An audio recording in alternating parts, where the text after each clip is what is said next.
প্রথমে এই মেয়ের কথা মনোযোগ সহকারে শুনুন।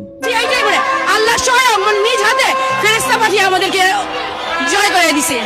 নাউযুবিল্লাহি মিন যালিক। আল্লাহ তাআলা নাকি স্বয়ং নিজ হাতে ফেরেশতা পাঠিয়ে মেসিকে আর্জেন্টিনাকে জয়ী করেছে। শুধু তাই নয়, আজকে আমাদের জাতির এত অধপতন, মুসলিমদের এত অধপতন যে এই আহাম্মকের কথা শুনলে বুঝতে পারবেন। যে গ্রাউন্ডে পতন হয়েছিল মুসার হাতে, সেই মুসা মেসি হয়ে ফেরত এসেছে। যারা পর্তুগাল, যারা ফোনে যাওয়া হবে না, কারণ তারা যে দলকেই সমর্থন করে সেই দলের প্রতি তাদের কোনো বিশ্বাস নাই। এই আহাম্মক বলছে যে হযরত মুসা আলাইহিস সালাম অর্থাৎ আমাদের মুসা নবী নাকি মেসি হয়ে ফিরে এসেছে। নাউযুবিল্লাহি মিন যালিক। এবং পাশাপাশি দাঁড়িয়ে থাকা আরো কয়েকজন আহাম্মক চিৎকার দিয়ে উঠছে যে ঠিক, চিন্তা করতে পারেন আজকে মুসলিমদের অবস্থা। শুধু তাই নয়, বোনের কথা একটু মনোযোগ দিয়ে শুনেন।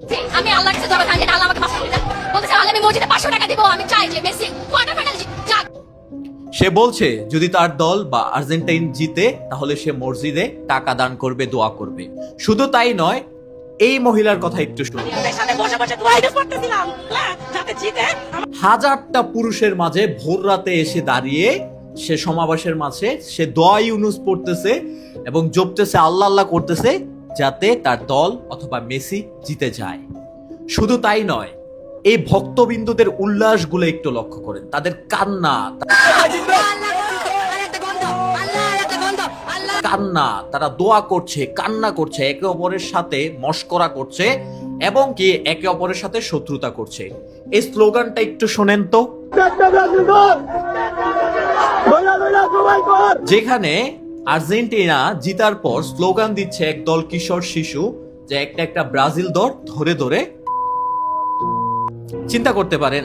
শুধু তাই নয়, একটা অ্যাম্বুলেন্স দাঁড়িয়ে আছে মুমূর্ষু রোগী নিয়ে, কিন্তু তাদের দল যেহেতু জিতে গেছে রাস্তা ব্লক করে তাদেরকে উল্লাস করতে হচ্ছে।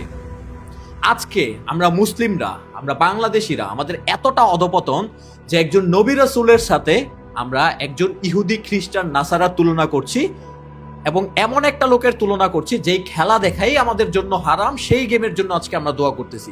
মানে বিষয়টা এমন যে আপনি নেশা করতে যাচ্ছেন, নেশা করার আগে আপনি দোয়া পড়ছেন।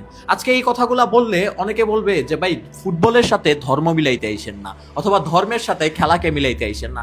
আজকে এই কথাগুলা বলতে পারেন বিদায় আজকে মুসলিমদের এত অধপতন।